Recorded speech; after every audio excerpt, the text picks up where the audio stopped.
I want to introduce our next speaker, our keynote speaker for the day. I was just the opening act. And he is none other than Fred. In fact, I first met Fred and he probably doesn't know this. He can't remember. He teaches too many students.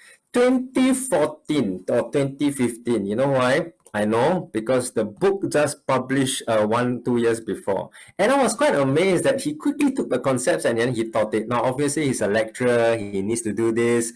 He's a coach and a mentor. But I was very impressed at the way he could condense and summarize it all within like 1 hour. It's a very good book, and I strongly encourage you guys to pick this up. Fred is a founder of or co-founder of 9 startups. I wonder why you stopped at 9, Fred. Why don't go for perfect 10, right? He's a certified ICF, CTI business coach, developer of the effective persuasion method. I call him the neuro marketing hacker because when you read his copy or when you even have a conversation with him, you know he's very different from the others. He stands out already. He's a truly nice guy. You look at him smile, you also feel your emotion, your emotional part of the brain. Yeah, this is a friend, right? And you can trust. So without much further ado, I would love for all of you to help me welcome Fred Tan. Give him a digital applause, please, or physical one. Fred, over to you. Thank you very much, Glenn. Thank you very much for the introduction. Very, very, very useful points. I think Glenn has probably gone through half of my lecture notes, so I think we'll just end here and have coffee, okay? But if not, we'll continue, and there could be some additional things that you could pick up down here. So I'm gonna share my slides with you guys, and I will make a copy of the slides available for everybody on the event as well. All right, so don't worry. If you can't write fast enough, you can get a copy of the slides. So welcome to a topic that I truly enjoy, a topic called behavioral change. For a long time now, when I was the first director of entrepreneurship at NTU, we were running many startups and helping many SMEs. And I was always motivated with the idea, how can I make you faster, better, fly higher and do it quick? Because the programs were really short. We only had 8 weeks with people. And we realized that it had nothing to do with talent or good looks. Trust me, if it's looks, I wouldn't be married. But it has to do with something else. Okay, so there's an intangible thing that makes people successful. What is it? And what we found out was that what the intangible thing that made people successful was really what's inside our head. It's really our mindsets. Now, Glenn has already done a great job opening up and sharing with you how people make decisions, why people make decisions. Now, in 1994, a gentleman called Professor Antonio Ambrose, who wrote a book called Descartes' Error. You have to understand who Descartes is. Descartes is considered the father of modern philosophy. He was a mathematical professor, and he wrote volumes in defense of human beings. And in his volumes, the basic idea, if you had to summarize it into a T-shirt, is this: think, do, feel. And that's the idea that everybody from medical science, literature, psychology took. That this is how human beings make decisions. We think, we do it, and then we feel about it. Because why? From Descartes' point of view, as God's creatures, we are the highest of all creatures. We are logically driven. So for the last 330 years, Descartes kind of led us on the wrong path, and we are screwed because of him. Thank you, sir. Professor Ambrose, he wrote a book because as a neuroscientist, he found very odd things happening with people who suffered from brain damage, whether it's through disease or through accident. And what he found was this: if you had a brain damage in the emotional centers of your brain, you can't make decisions. If your emotional centers of your brain are damaged, even if the rest of your brain is fine, you remember stuff, your other abilities are unaffected and so forth, you're very high functioning, the very odd thing is that you can't make decisions. Now, here's what it is. In marketing, okay, the emotions matter. The emotions is where decisions are made. Now, if you want to build a habit with people, you can do it successfully, people will repeat the habit day in, day out, anytime, all the time. So that's the challenge and that we have to be real careful about that. All right. Now, and so today we'll be talking about the hook model by Nir Eyal, Israeli chap. He's actually stuck in Singapore. He's been stuck in Singapore voluntarily for the last year and a half. I met him on an online seminar as well. Lovely guy, and he actually loves Singapore. He after the first COVID, he told me that he came out here from Manhattan because he felt it was just safer for his family, and he never left. You know, so if you happen to see him on the road, try to recognize him even with his mask on. Right? I'm sure he'll appreciate it. Now, the hook model, let's talk about this. Now, folks, this is the 3-in-1 coffee version. We don't have a full day, which I normally would love to have with everybody. We only have we have 45 minutes. So this is the 3-in-1 version without the water. Now, if there's something that you don't quite get, no issues. Write it in your chat box, okay? Or stick around after the event. I will stay on for another half an hour even. If there are any questions, I'm happy to answer them. So don't worry, you won't miss out on anything. Now, this is Nir, okay, and he has a new book called Indistractable, which is fantastic as well. If you like hook, you like Indistractable. Indistractable, the central concept is this: in order to be more effective and more powerful in whatever you choose to do, you just need to be more focused. You need to have more traction. So how do you do that? That's the basic concept of his book. All right. Now, this is a little bit about me. I've been very fortunate to have had several awards, best mentor several years running. I've coached, trained, or lectured over 2,000 over startups and SMEs. And that's just about me. You can find me on LinkedIn. Now let's go to what's really important about today. Now, there is a morality question about influence, persuasion, and behavioral change. This gentleman down here, I'm sure you recognize him. You know who he is, right? Exactly. He is Alfred Nobel. Okay. Now he's a prolific inventor. He has 355 patents, of which dynamite, okay, was his greatest patent. Okay. And here's the thing about it. He was actually eventually very, very affected by dynamite. He saw how it was abused in war, and he felt bad about himself. In fact, he just wished he never made it. All right. And here's the thing about what we're going to learn today. You're going to have tools, and these tools are really, really powerful. So like what Glenn has already suggested, you're in charge. You have to decide how to use these tools powerfully and for good. All right. So now, design behavior for adoption, not addiction. All right, that's need to put down. Okay, who says it best? Uncle Ben from Spider-Man, obviously. With great power comes great responsibility. Now let's go into this. It's called the manipulation matrix by Nir. Okay, on the left side, high impact. That means you use it very often. There's high impact on your life, on yourself as a person if you use it. And on the horizontal scale, there's usage, how much you use it. All right. Now let's talk about marketing first. Where is your product? Are you, for example, a peddler? That means, yeah, if you use the stuff, it's going to make a huge difference, but not many people actually use it. Examples of that: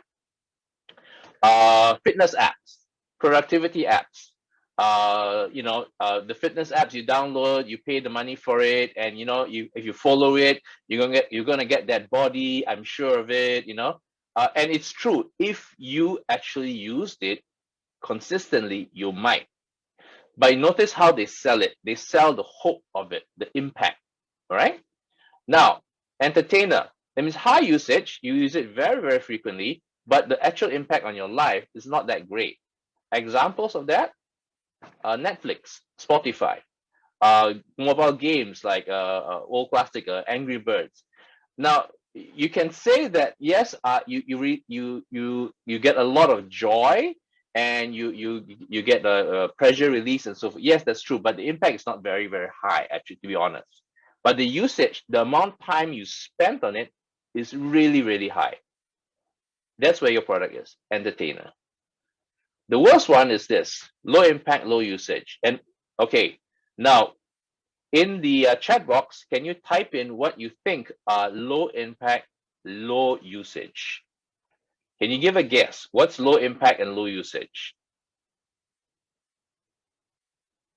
Yeah, can we see that? Yeah, fantastic.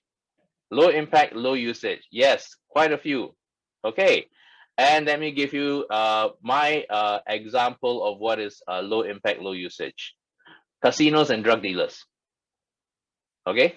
Now here's the thing about these products, whether peddler, entertainer, or dealer. The people who create them are perfectly aware. They know what the impact of their products will be, but they do it anyway. All right. So people in casinos, they know the impact, but you know what? They need to make money. They're willing to do it. All right. Um, of course, as a joke, I would say that perhaps printing companies are the same, because when we buy a printer, we need to kind of keep buying the cartridges. Although nowadays there are ink tank printers, so that solved that problem. But so that's a dealer. The space we all want to be in is this: facilitator, high positive impact, high usage. Now here's a weird thing. Think of an example of something that has high positive impact and high usage. All right. Okay. You're going to be really surprised when you see this. And here's the example: Facebook. What? You sure about that? Okay, you have to understand. If you read the early stories of Mark Zuckerberg, he never designed Facebook as an ad revenue business. He never designed it. He designed it as a connecting tool. It was a tool that connected people together, allowed people to journal, allowed people to get snapshots of their life. So that's what it was. And the impact of what he did, the impact of it turned it into the giant it is today. So remember, the impact and the high usage turned Facebook into the giant it is today. He never designed Facebook to what it is today. Now, for businesses and SME, this is the place you want to be, because why? This is the investor sweet spot. Okay. Nir himself, when he invests in companies, he actually uses this matrix, and he will ask these questions. And if you fall into this square, he will invest in you, and he will get his friends to invest in you. All right. Now, if there's one road to success, what is it? Okay. Yeah. Can you think about it? If there's a road to success, what is it? Okay, it's this one. It's called product market fit. Before I go into the hook model, I want to touch on something that's really, really, really significant. Because research has shown and surveys have shown, and we've seen it over and over again, the data is really scary. More than 90% of companies fail because of this. It's not because they don't have good tech. It's not because they don't have good marketing. It's not because they don't have good resources or people. Very simple. They don't have a product that the market wants. So product market fit is critical. You need to have this before you apply the hook, because hook cannot save a bad product. It can help a mediocre product. It can definitely push up a great product. But if the product is dead in the water, hook doesn't work. All right. So how do you know what is a good product market fit? You got to answer this simple question. What's the one job the customers expect your product to do for them? What is the one job customers expect your product to do for them? Your product may have 20 features, doesn't really quite matter. What is the one job? Right? Next question you have to ask. If you find that and you find, oh, wow, there is this thing that customers really want, fantastic. The next question you need to ask, and this is a question that's really important: is there enough pain for your customers to want to get it fixed? Is there enough pain for your customers to want to get it fixed? Because if the pain level is not high, what it means is that you as a business, you will have to spend a hell of a lot of time and money and effort to create the need for it. Okay, so these are the twin engines. You want to be careful. This is how you find a great product market fit. Identify the one job. And by the way, many companies make this mistake. They analyze based on their personal experience. they never validate. They never go out there to check. So please go out there and check. Okay, if you have an assumption, perfect. Everybody has an assumption. Go out there, do a survey, check. Check with 100, 200. Find out whether it's true and find out whether there's enough pain. Now, if you get this right, you get the product market fit right, hook is going to be fantastic for you. All right? Oh my gosh. Can anybody guess what this is? Yes, I'm sure you can. I'm sure you can. Now, it's cheaper and faster to sell a product that your market wants, right? And creating a demand is not cheap and not fast. Many startups and SMEs discover this, unfortunately, to their detriment. All right. When somebody wants your product, it literally flies off the shelf. You don't even have to do great marketing. Packaging sucks, whatever. People don't really quite care. They want it, they need it. All right. And so this is back to the idea of product market fit again. Now, when we all hear about hooked, and I'm going to go into the hook model in a very short time. Okay, and this is why hook is so fantastic, because as Glenn had already mentioned, you don't want a one-time investment with a customer. Every good marketer knows you want to have a lifetime value investment. That customer, how many times does he buy from me? Oh my gosh, one customer buys from me 5 times. I make 5 sales from a single customer. You want to keep that. That's why you want to build habits. When you build habits, it protects your product from price. When you build habits, what happens is that people are sharing it and spreading it for you. And when you build habits with people, they don't respond very well to competitors. So that's why habits are fantastic. They really they help you grow and they protect you. Now, so what is a habit? A habit is an automatic behavior activated by internal or external triggers. Okay, please memorize it. All right. It's an automatic behavior. There's no right or no wrong. It's an automatic behavior. It's activated by triggers. The triggers are external. The triggers could be internal. Doesn't really matter. They are triggers. Okay. And your brain creates habits for a simple reason. Your brain is highly efficient. If you're doing the same damn thing 20 times in a row, your brain says, you know what? I'm not going to waste my time making a decision anymore. I'm just going to make it a habit. Okay. So when a habit is created, there's zero decision making. Zero. You don't even think about it. You only realize you executed it after you did it. So that's the power of a habit. Okay. And it could be good or it could be bad. Now, I want you right now, think of a good habit that you have. Can you please think of a good habit that you have? Now, can you kind of like write it in the chat? You know, what's the good habit that you have? Think of a good habit, and we all have one or two or three. Yeah, cool. So what habits? You're walking the dog, meditating in the morning, exercise in the morning, take a run. Okay, so these are good habits. Okay, is having a morning coffee considered a good habit? Because cycle in the morning, fantastic, really good habits. Now, I want you to think of your bad habits now. Now, tell me a couple of automatic bad habits that you have.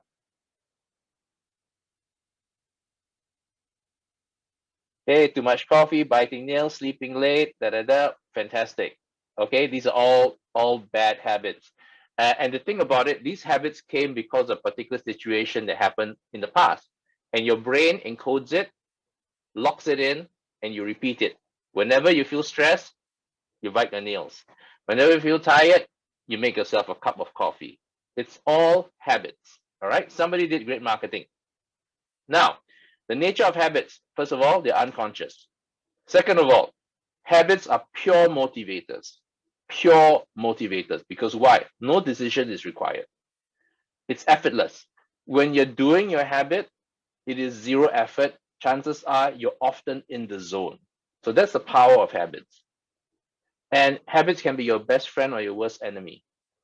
Because if they're good habits, they are part of your success formula. If they're bad habits, They're part of why you keep repeating certain things over and over again. How do I know that? Where is the proof in that? Now, I want you to think of all the bad relationships you've ever had in your life. Think about it. Think about the other person. That's right. Remember, think about them, have them in your mind. And here's the only common factor in all the bad relationships. It's not them, it's you.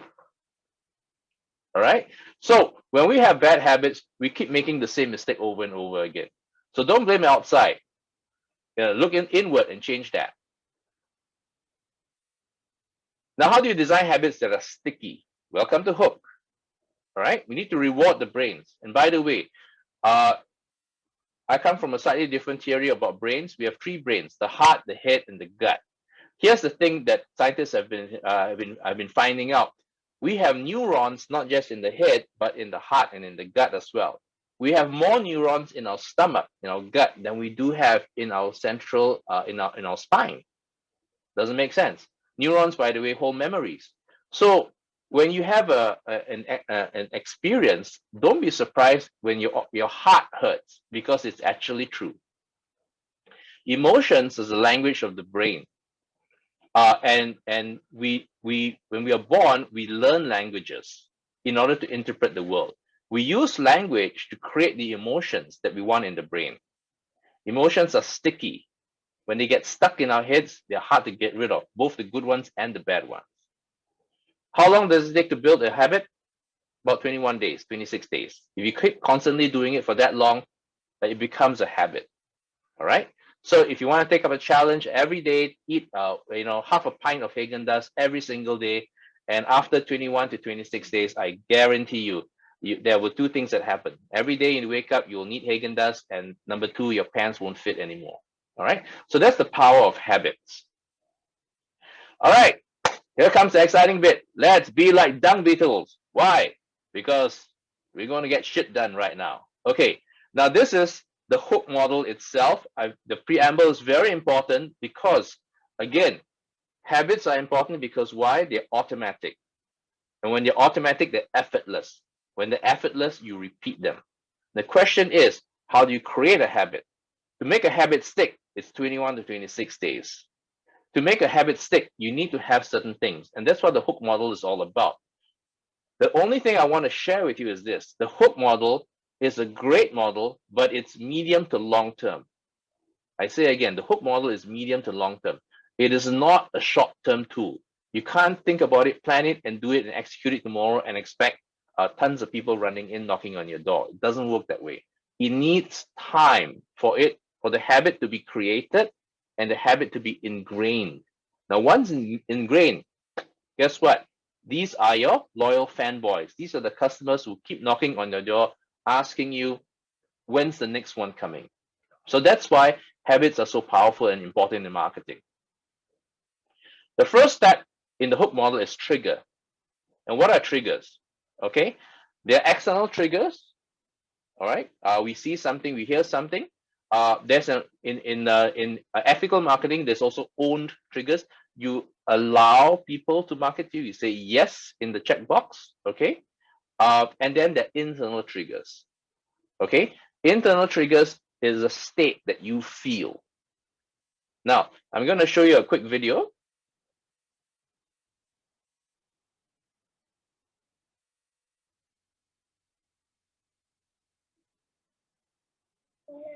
Come on, let's have a break. Let's have a Kit Kat. Make it a perfect coffee break. Kit Kat. Crisp, light wafers covered in delicious milk chocolate.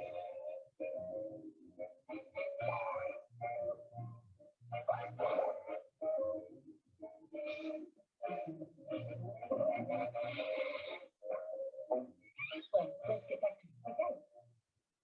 Have a perfect coffee break. Have a Kit Kat. Now, let me ask you a question. Why is Kit Kat important? Okay, why did I show that video? And it's for the simple reason that the Kit Kat ad, which was done in 1994, earned the company a total of, okay, get ready this, $300 million additional dollars in sales. Okay, just that ad, that series of ad. Because why? They did something really clever. They linked coffee with Kit Kat. And guess what? Everybody drinks coffee. Not that many people eat Kit Kat. But when you see the ad and like, oh, coffee, coffee, Kit Kat, coffee, Kit Kat, coffee, Kit Kat, eventually becomes Coffee Cat. All right? You cannot have your coffee without a Kit Kat. $300 million worth of sale because of a trigger. All right? So this is what it is. When you do your trigger, it might not be one item. It might be several things. It might be several copies, several ads, several emails, whatever it is, messages or whatever it is, when you do the trigger, okay, remember, you're prompting people to take an action. Now let's go to the next one, which is, oh, I'm sorry. Yeah, are you prepared for pure evil? Okay. No, don't say I didn't warn you. Okay, I'm really sorry for this, but we are learning here. We are learners here. I'm going to show you pure evil now. Are you ready? Are you ready? Evil. Pure evil. Now, what do I mean by that? We all know Famous Amos, all right? And what do they do? Especially if you're on a diet, you're trying to like watch your calories, especially nowadays, and da. Famous Amos is terrible. Okay, this is a store in Malaysia. Now, why are they terrible? Because guess what? They provide triggers all the time. This lady, she's just doing her job, all right? Guess what this lady is doing? It's an own trigger. By accepting, you allow the person, okay, you allow the company now to market to you, all right? Now, what's so great about the Famous Amos? First of all, if you notice their stores, they've always had big pictures of cookies. Why? It's a visual trigger. When you see a cookie, what do you want to do with it? Absolutely, you want to put it in your mouth. That's a visual trigger. Now, they also have a smell trigger, right? Because when you go near the Famous Amos, they sometimes they put cookie samples out, and they're constantly baking. Remember, they're constantly baking, and guess what? Smell. Why is smell important as a trigger? Because smell goes directly to your reptilian brain. You have to understand something. Your eyes take about 25% of processing power of your brain, but your smell, your nose, is only 1%. But why is it so important? It goes straight into the reptilian brain. That means it bypasses logical decision making. When you smell it, you want it. All right? So that's the power of a trigger. And that's why Famous Amos is great with it. When you pass Famous Amos, you always think about, maybe should I buy some? Yeah, I'll buy some. No, I won't even buy for myself. I'll buy for my kids. Okay? These are triggers. So how do you create an internal trigger? Because there are two types of trigger, external and internal. Okay, you can use visual images, words, music, and so forth to convey a feeling. Then you create an association with that feeling. When you feel this, you want to do this. So that's the point. That's another evil company that does it very well. Now watch this ad.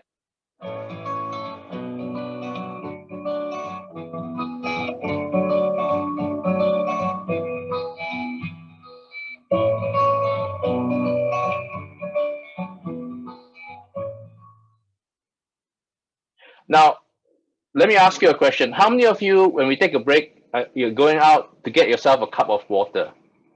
Not really, right? Now that the image is there, remember the image is specifically created to do something. It's to create a feeling. When you see a nice, cold, super chilled glass of Coke, you just want to drink it, That's it. When the day is hot, you want to drink it. So remember, that's the internal trigger. They're training you that when you feel hot or thirsty, you want to drink Coke. That's the association. That's the internal trigger. All right. So you got to ask yourself, what are your feelings? What is your internal state? Okay. When you want a cold drink, what do you want to do? All right. So this is the power of the trigger. Now, when you do your marketing campaigns and your ad campaigns with your first touch, you got to ask yourself a very simple question. Is there a trigger in what I say? Don't tell me stuff like, our product will help to make you money.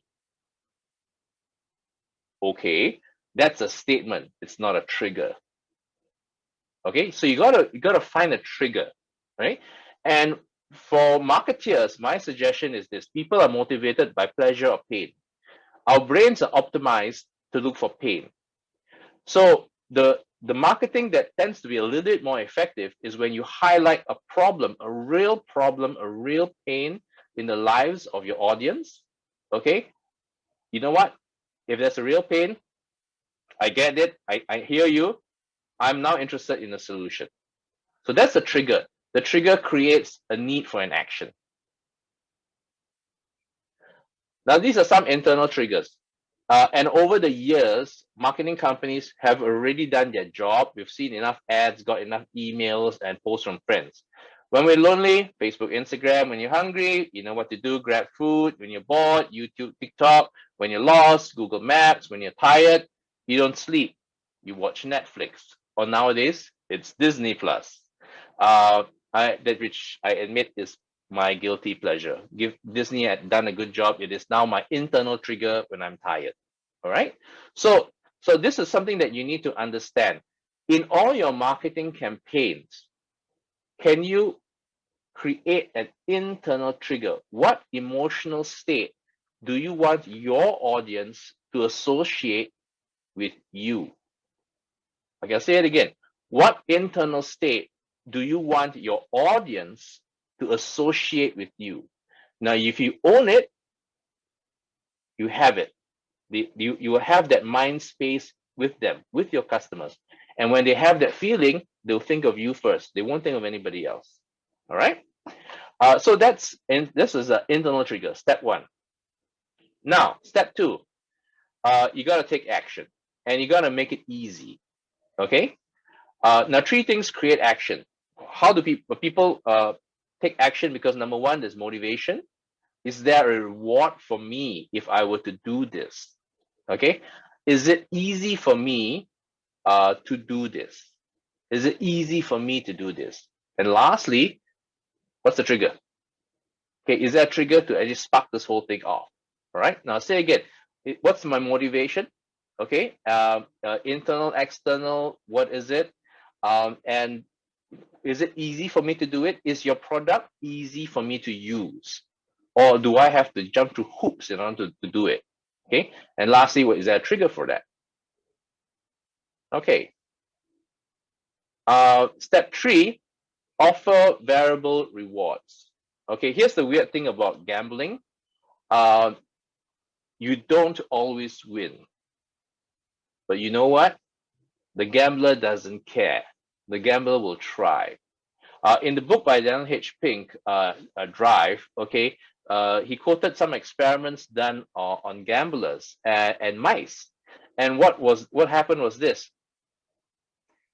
The mice were wired up and they had to run a maze. And at the end of the maze, they were given a reward.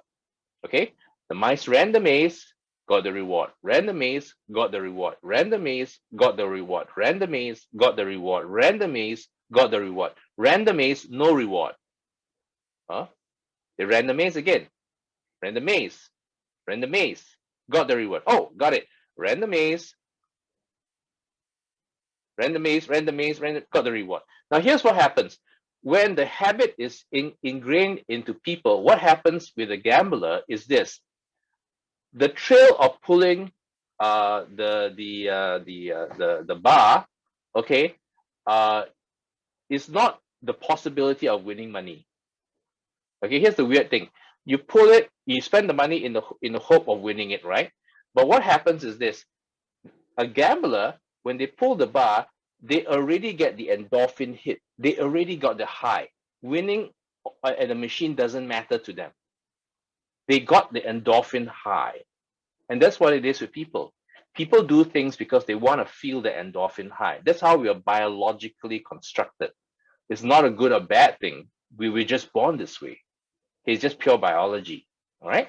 So when you want to offer rewards, the thing about it is that how do people value rewards? First of all, there's an internal focus about rewards. How does it affect me? Does it make me feel good? Okay. And we also, interestingly, get rewarded in the action of the hunt, by the action itself. by being in action, we are physically wired up to actually get an endorphin hit from it. So that's an internal rewards that you want to consider. Now, the hunt is important, and I'll tell you how this can be applied in digital products. And then there's outward focus. Does it affect the people around me? Now, why is that important? Because affecting the people around me, whether it's actually or figuratively, makes me feel good. If I do something that, for my tribe, and my tribe comes and congratulates me and says, "Well done, Fred," I definitely feel good. Now, if I do something for my tribe, the tribe may or may not say, "Well done," but you know what? I have done my job as a good citizen. I've done my job as a member of the family. I've done my job as a member of the tribe. Yes, you know. So this is interesting. Even if things don't happen, people can still feel the benefits of a reward. All right. And the last step is ask for investment. Now, what does it mean? We're not talking about money here, but we're talking about pretty close to it. How can you get your customers to do more work, to contribute their own resource as part of this process? All right. The reason for that is very simple. Now, how does YouTube use that for you guys? How do they use the algos to help us create this reward? Because what happens is this: you know that in YouTube, if you the more videos you click, okay, after a while they use the algos to read your preferences, and the next time you come to YouTube again, more of your preferences will appear. Okay, so there is an investment. Your behavior generates a reward to you. Okay, your behavior generates a reward to you, so people are happy to do that. What else? Let's see. How about Amazon? Okay, when you buy books from Amazon, what happens? Okay, you're allowed to put in your comments, your ratings, and stuff like that. It appears in the user feedback, and you're like, "Oh wow, fantastic! You know, my name is there. If anybody ever wants to read this book, they will know that I contribute this particular review. Wow, I'm famous." All right. Liking in Facebook and LinkedIn, how does it contribute to you? Right? So you think about it, these are all methods used to get you as a user, you and I as users, we are happy to contribute, we're happy to click. And you know what? We'll even forward it to our friends. Yes, we will forward it to our friends. Why? For the simple reason, because it makes me look good. I am educating you. I am helping my friends. Da da da da da da da. All right. So that's the investment. People are willing to make the investment, put in effort to share things and talk about things because it has a positive impact. Now, the reason why I'm going really quickly through the hook model is that I want to go to the next part, which is the more important part. We will actually do a case study. And you might know this little company called Pinterest. By the way, do you guys know how much is Pinterest worth now? Anybody? Anybody have any ideas? Any random numbers, or maybe some of you guys, have been more up to date than I am. Okay, well, if you have a number, please do type it in. I would like to know. Now, Pinterest is a great example for us to look. Now, you have to understand the hook model. In the beginning, your hook model will look very different from your hook model at the end, because there's an evolution. When you first start to engage your audience, the model is different. The focuses are different. Oh, and the hook is 41.67 billion right now. Okay, very successful hook. Okay, and they actually use the fundamentals of the model in their early years. Even today, it's still working. So how do they do it? Okay, this is where the rubber hits the road, guys. I got through the intellectual material in order for us to get to this part. This is how people apply it. Now remember, what you use in the beginning of your customer journey with you is very different from much later on.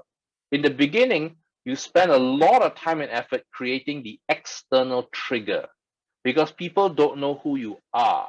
So you need to create the trigger. Word of mouth marketing, Facebook ads, email, whatever it is, Even if it means you standing in the middle of Ang Mo Kio Center with a standee, you will do all of that, okay, to create the external trigger, to create a reaction to an awareness. Then what happens? People go in and they start to scroll. Okay, this is the action. Okay, and it's easy in Pinterest. You have to understand that before Pinterest, many of the other websites were very chunky and unwieldy, and it took a lot of time to download pictures. One of the things that Pinterest did really well was that they used technology to ensure quick, fast downloads of simple snapshots. If you look at how they did it, they made taking action very easy for users because why? They had snapshots of the content splattered all over the page. You could scroll through really easy to find what you like. They made it easy for the users to take action. And what's the reward? Because when you're scrolling, you're hunting. Okay, remember we talked about rewards. There's internal, okay, a reward. And one of the internal reward is the hunt. When you're putting in effort and going and doing it, and you find something you like, there is a sense of satisfaction. Ah, yes, exactly what I was looking for. Okay, that's the reward. Now, what's the investment? The investment, being on social media, we want to repin it, we want to follow it, we want to comment on it, and we hope to get comments back. We put posts up, we want to see how many people like us. Very important, very important. If people like us, if a lot of people like us, what does it mean? It means that your platform is very good for me. And if your platform is good for me, I'm coming back. Okay, so this is the early stage. If you have a digital business, if you have an online business, focus on the external triggers. Okay, action is really where it comes things like design thinking, how to make your product easy to use. And in design thinking, you also incorporate the reward.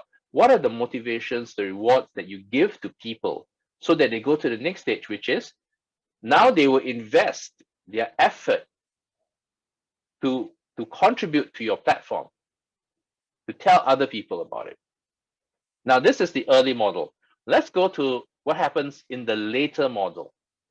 Now, today, where Pinterest is different is this.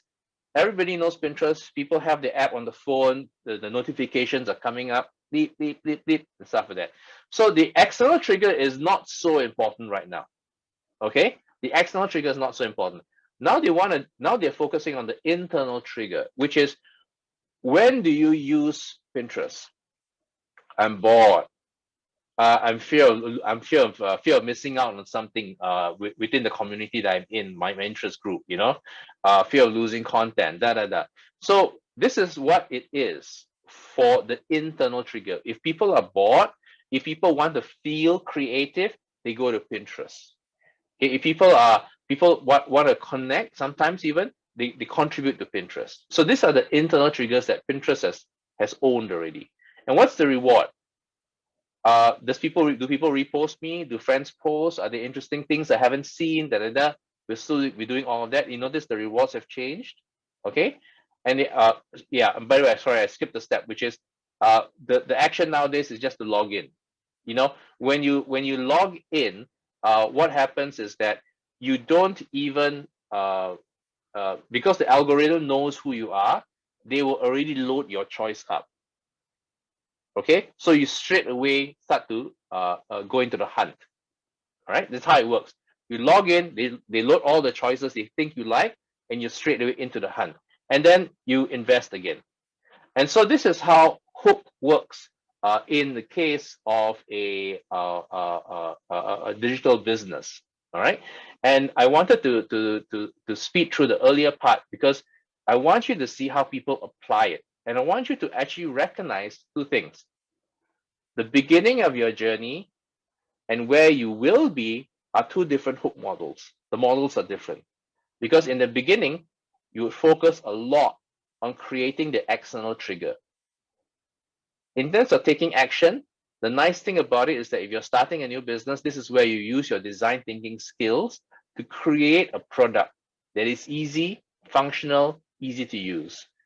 And the reward, in design thinking, you also create the rewards, because the reward stimulates the next part, which is investment. And it's a loop.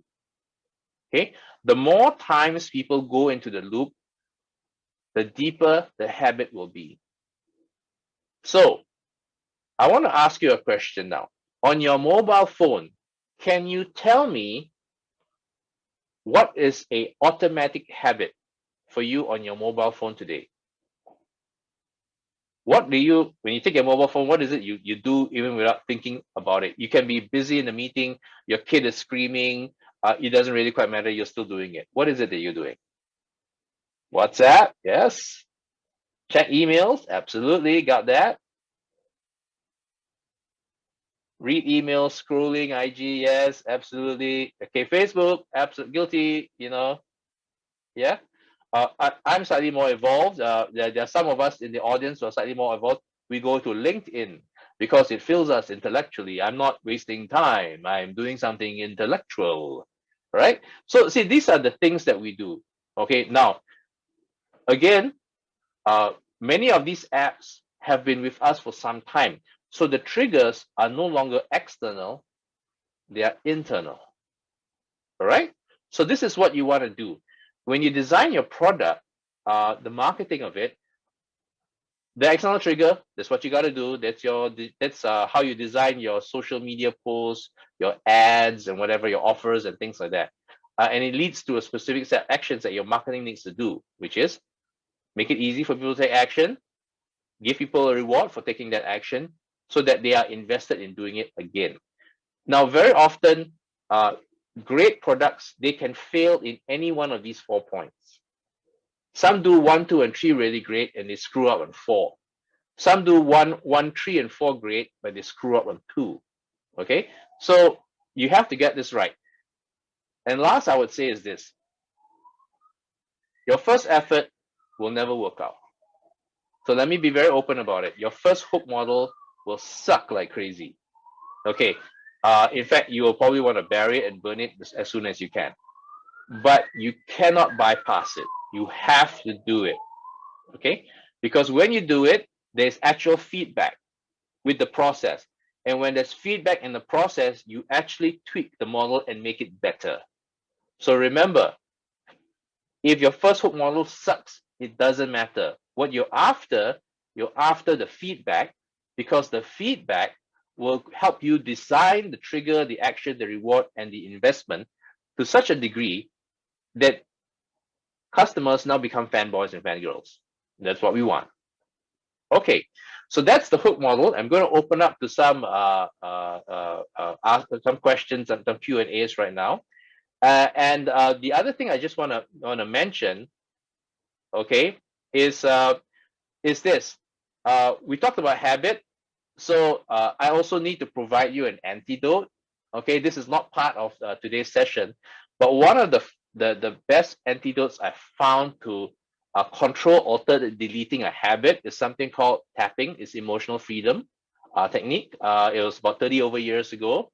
You can find it all over the internet. It's free. Oh, here's the best part. It's free. Don't pay money. It's free. Okay. What's my fastest record for releasing a habit? I had a startup, and she was frightened of lizards, so she developed a habit. Whenever she saw a lizard, she would scream, and that wasn't the problem. The problem was her boyfriend would then also scream. So he was the one asking me for help, not her, because her habit was causing him to get stressed out. So it took me 10 minutes using tapping to basically control, alternate, delete that habit. And after 10 minutes, she walked out of the room, and she was never ever frightened of lizards again. So I want to let you know that if you have a bad habit, here's the good news. There is an option. It's not covered in today's session, but this is what it is, tapping. Okay, I highly recommend that you look into it. All right. Okay, so I've come to the end of my section, and now we're opening up to the Q&A. So if you have any questions, I would like to invite you to just kind of type it in to the chat box, and I'll answer it in the next 10 minutes. Yep, I'll definitely get you guys the slides. Okay, no worries about that. Quick question. In your business, which one of these models, which sections do you think you have an issue implementing? Is it the trigger, the action, the reward, the investment? Which one of it?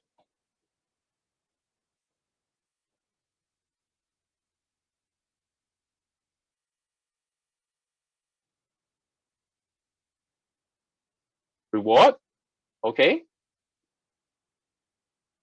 Okay, investment, right? Okay, here's the reward. Let me talk about reward. The reward, honestly, the strongest rewards, especially in today's world, we're dealing with a digital environment, especially with the whole COVID situation. We no longer kind of meet face to face so much. Very often, our interactions are digital. Okay, so the reward cannot be a physical gift anymore. It cannot be I buy you a coffee or stuff like that sometimes, right? So the reward has most of the strong rewards will be internal. How do you make the person feel happy? How do you create, and I know Glenn would love this, how do you create that dopamine state? How do you create a reaction with people so they have that dopamine high in their heads? Okay, and that's the reward. When you drink a cup of coffee, here's the thing: when you drink a cup of coffee, even before the coffee goes down your throat, you already feel good. Because why? You've been trained. It's a habit. Okay? So when you drink a cup of coffee, even before the coffee actually goes in, you know what? You're pretty happy already. In fact, most of us are happy just buying the coffee. We get that high from buying the coffee even before consuming it. So when you want to give people a reward, consider what is the internal motivational state that you can give the person. How can you make them feel good about themselves?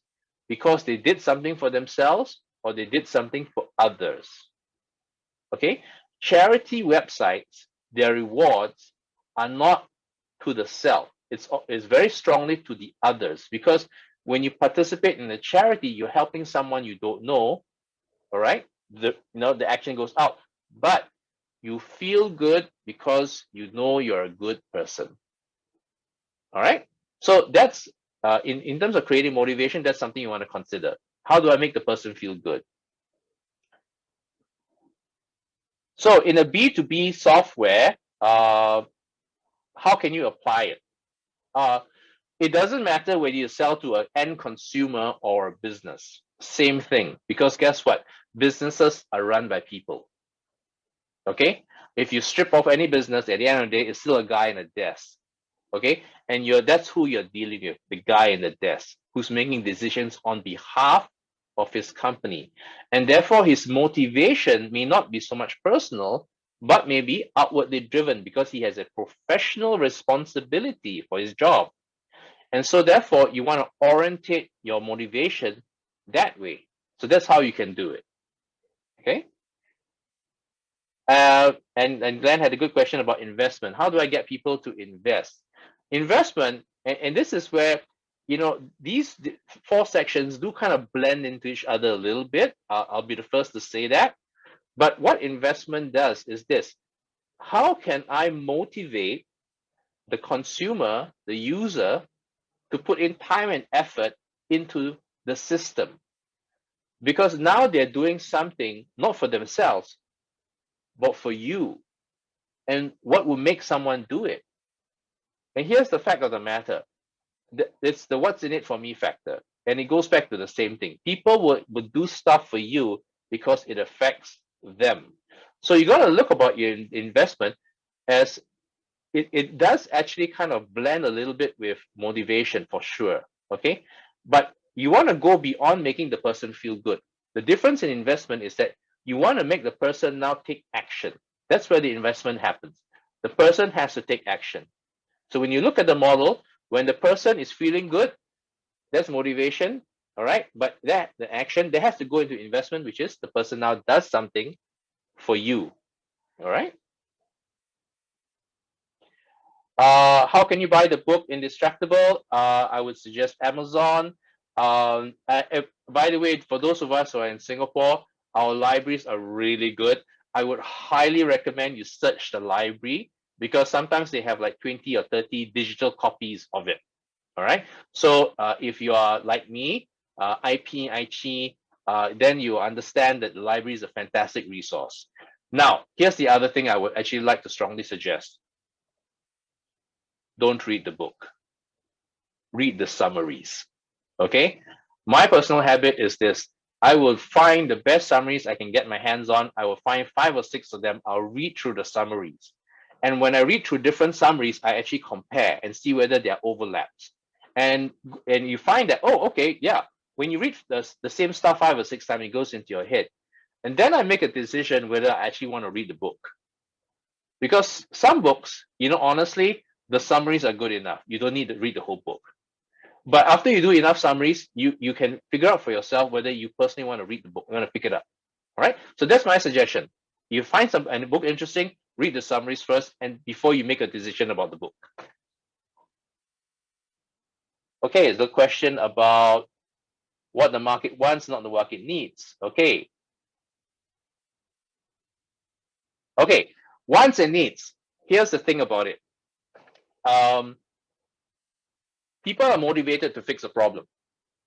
I want you to think about this. You're 16 years old. Okay, let's go back in time. We're 16 years old. You're about to go for a date with your dream person, and you're stepping out of the house, and suddenly you look in the mirror, and you found a huge ass pimple. It's a huge ass pimple. You can't go out like that. This is nuts. This is nuts.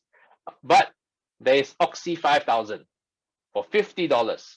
If you buy Oxy 5000 for $50, you apply it within 10 minutes, all of it is gone. Would you buy? How many of you would buy Oxy 5000 to get rid of that big ass pimple? Just type a Y for yes and N for no. Yes, yes, yes. Okay. Yeah, most of us would. Okay, there are some people who are completely confident with their looks, so that's fine.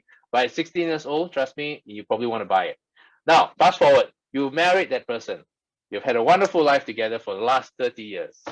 You're going for date night. It's date night, and then you're gonna go out today.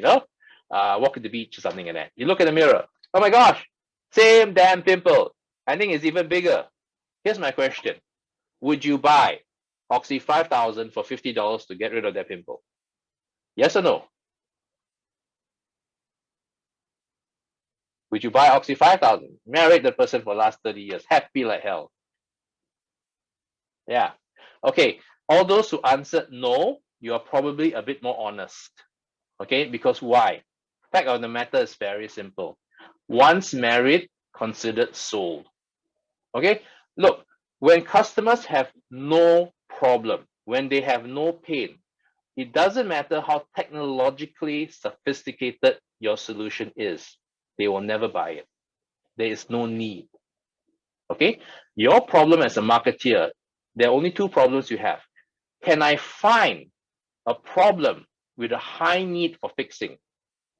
Or can I create a problem with a high need for fixing? There's only 2 things. Can I find one or can I create one? That's what you need to do as a marketeer. And between the 2, it's a lot cheaper to find one than it is to create one.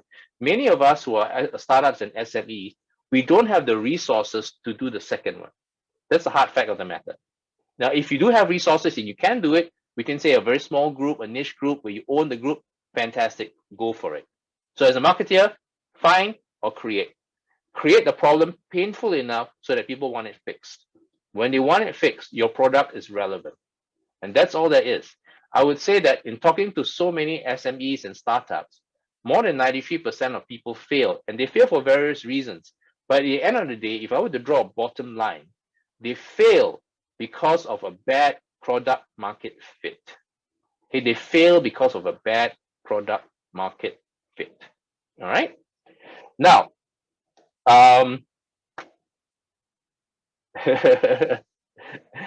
okay, so now I've come to the end of the Q&A.